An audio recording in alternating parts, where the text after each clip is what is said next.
اور major retired اعجاز شاہ صاحب کے پرس کے اندر سے کرسٹل آئس برآمد ہوتی ہے اور ایسی ٹیبلٹس برآمد ہوتی ہیں جو جنسی خواہشات کو بڑھاتی ہیں۔ ایک موبائل کے اندر سے 5500 گرلز کی نزیبہ ویڈیوز برآمد ہوتی ہیں جو ویڈیوز کی صورت میں ہوتی ہیں، وائس میسیجز کی صورت میں ہوتی ہیں، ویڈیوز کالز کی صورت میں ہوتی ہیں۔ جو لڑکی ان کے ایگریمنٹ پر ان کے ساتھ جنسی استحصال کرتی تھی، ان کے ساتھ منشیات کی محفلوں کو اٹینڈ کرتی تھی، ان کو وہ چاہے ایگزامز دیں نہ دیں، ان کے سی جی پی او کو ایک اچھے لیول پر لے کر جایا جاتا تھا۔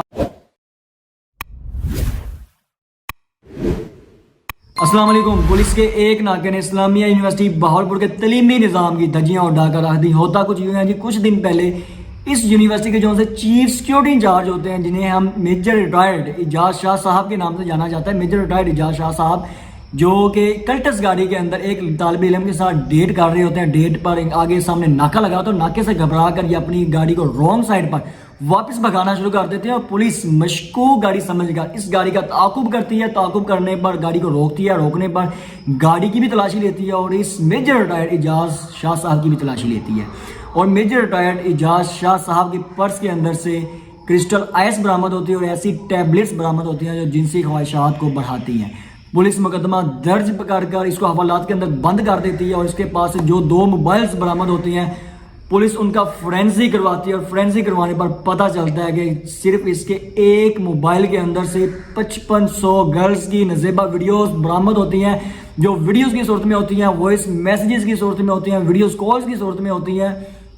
اسی کے ساتھ ہی پولیس اپنی انویسٹیگیشن کو اور مضبوط کرتی ہے اور یہ انکشافات ہوتے ہیں اور ابھی اس کا ایک بیان حلفی بھی سامنے آیا ہے میجر ریٹائرڈ اعجاز شاہ صاحب کا کہ میرے ساتھ صرف میں ہی اس کام کے اندر ملوث نہیں ہوں، میرے ساتھ اس یونیورسٹیز کے بابرکت نام، معذرت کے ساتھ بابرکت نام کے ڈاکٹرز لیولز کے بابرکت نام سامنے آئے ہیں، جن کے اندر فینانس ڈائریکٹر ان کے ہیں ڈاکٹر ابو بکر صاحب ہیں، ڈاکٹر رانجھا صاحب ہیں، ڈاکٹر سلیم صاحب ہیں، اور اسی کے ساتھ ہی جو اہم رول پلے کر رہی تھی وہ ہاسٹل وارڈن بھی ان کے ساتھ ملوث تھی۔ ہاسٹل وارڈن کا یہ رول ہوتا تھا کہ وہ جس بھی لڑکی کا انہوں نے جنسی استحصال کرنا ہوتا تھا، ہاسٹل وارڈن میڈیکل ایمرجنسی کے نام پر اس کی انٹری کرتی تھی اور یونیورسٹی ہی کی ایمبولینس کے اندر ان کو اس گھنونے نیٹ ورک کے مقام پر لے جایا جاتا تھا، جہاں پر اس لڑکی کے ساتھ یہ رنگ رلیاں مناتے تھے، ان کو اس کا جنسی استحصال کرتے تھے اور اس رنگ رلیوں کے مقام پر ہی لڑکوں کو اور لڑکیوں کا فیوچر کو طے کیا جاتا تھا۔ جو لڑکی ان کے ایگریمنٹ پر ان کے ساتھ جنسی استحصال کرتی تھی، ان کے ساتھ منشیات کی محفلوں کو اٹینڈ کرتی تھی، ان کو وہ چاہے ایگزامز دیں نہ دیں، ان کے سی جی پی او کو ایک اچھے لیول پر لے کر جایا جاتا تھا، ان کے لیے اسکالرشپس کا انعقاد کیا جاتا تھا۔ اور اس کے برعکس جو طالب علم ان کے ایگریمنٹ پر پوری نہیں اترتی تھی، ان کے سی جی پی اے لو کیے جاتے تھے، ان کو مختلف مراحل کے اندر پھنسا دیا جاتا تھا تاکہ ان کے ساتھ جنسی استحصال کرنے پر یہ لڑکیاں مجبور ہو جائیں۔ اسی کے ساتھ ہی مختلف مراحل کے اندر چیٹس بھی منظر عام پر آ رہی ہیں، اسٹوڈنٹس اور ٹیچر کے دوران جو چیٹس ہو رہی ہیں کہ ان کے چیٹس کے دوران کس والی موجی سینڈ کیے جا رہے ہیں، ایسی کنورسیشن گلیز قسم کی کنورسیشن کی جا رہی ہے اور جس کے اندر طالب علم جو سے وہ اپنے ٹیچرز کو یہ آفر کر رہے ہوتے ہیں کہ سر میں ہی نہیں، میرے ساتھ 3 گرلز اور بھی آپ کے ساتھ آپ سے ملنے کے لیے بےتاب ہیں۔ ملنے کے لیے کیوں بےتاب ہیں؟ ان کے مختلف مراحل کے اندر ان کی سی جی پی کو انکریز کیا جائے، ان کے اسکالرشپ کے اندر نام ڈالے گئے ہیں اور ان پروفیسرز کی جانب سے ان کو لالچ دیا جاتا تھا کہ ہم آپ کو ویکنسیز کے نام پر ان کو لالچ دیا جاتا تھا۔ اور اسی کے ساتھ ہی ایک جو سے اس یونیورسٹیز کے اہم رول پلے کرتے ہیں، جو سے ہیڈ ہوتے ہیں اس ڈپارٹمنٹ کے، اس یونیورسٹیز کے جو سے وائس چانسلر صاحب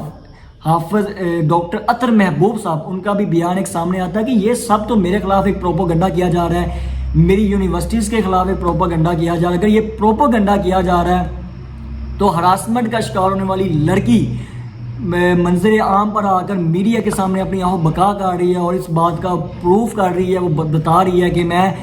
کہ ہمیں سی جی پی کے نام پر ہمیں ہراس کیا جاتا ہے، اگر ہم اس کی بات کو نہیں مانتی ہمیں فیل کر دیا جاتا ہے اور وہ آہو بکا چیخو پکار کر رہی ہے اس کے کہ ہم بارہا مرتبہ اپنی مینجمنٹ کو یہ بتا چکے ہیں کہ ہمیں جنسی ہراسمنٹ کیا جا رہا ہے, ہم پہ جنسی تشدد بھی کیا جا رہا ہے اور منشیات کا کاروبار وسیع و عروج پر ہے. ڈی پی او بہاولپور نے بھی یہ بیان دیا ہے کہ اس یونیورسٹیز کے 150 کے قریب سٹوڈنٹس ایسے ہیں جو ابھی زیر تعلیم ہیں کہ جو مختلف مراحل کے اندر منشیات کے کاروبار کے اندر ملوث ہیں, اور کچھ سٹوڈنٹس 9C کے اندر 9C کے پرچہ جات کے اندر بھی ملوث رہ چکے ہیں اور وہ سزائیں بھی بھگت کر واپس آ چکے ہوئے ہیں. اسی کے ساتھ ہی اگر یہ وائس چانسلر کے مطابق یہ پروپیگنڈا کیا جا رہا ہے تو 5500 ویڈیوز کہاں سے آ گئی؟ اگر یہ پروپیگنڈا کیا جا رہا ہے ناکے پر جو آئس برآمد ہوئی اور جو جس گرل کے ساتھ ڈیٹ کی جا رہی تھی وہ بھی اسی یونیورسٹیز کی ہی طالب علم نکلی تھی, لیکن اس کی عزت کو محفوظ رکھنے کے لیے اس کو منظر عام پر پولیس نے نہیں لایا اور اس کو اس کے والدین کو اسی ٹائم کال کی جائے اور ان کے حوالے ان کی بیٹی کو کیا گیا. اور اسی کے ساتھ اگر یہ پروپیگنڈا کیا جا رہا ہے, سب سے مین اہم رول جو سا آیا ہے, اگر یہ پروپیگنڈا کیا جا رہا ہے اس یونیورسٹیز کے سابقہ جو سے ٹرانسپورٹ انچارج ہے وہ بھی ویڈیو بیان کے ساتھ منظر عام پر آئے ہیں کہ میں نے 12 مرتبہ اپنے وائس چانسلر کو یہ بات بتائی ہے کہ سر ہماری یونیورسٹیز کے اندر فلاں پروفیسر فلاں اسٹوڈنٹس یہ گھنونا کام کر رہے ہیں, کون کون اسٹوڈنٹس ایز اے برج کام کر رہے ہیں اور کون کون اسٹوڈنٹ ٹیچرس جو سے ہیں وہ رشوت کا کام رشوت لے رہے ہیں, نمبرز کے بڑھانے کے لیے رشوت لے رہے ہیں اور لڑکیوں کے لیے مختلف ڈیمانڈز کی جا رہی ہیں لڑکیوں کے ساتھ. لیکن میں نے ریٹن کے ساتھ بھی ان کو لکھ کر دیا, میں نے آمنے سامنے بھی ان کو یہ بات بتائی, لیکن وائس چانسلر کے کان کے نیچے سے جوں تک نہیں رینگی اور انہوں نے ان سب باتوں کو نظر انداز کیا.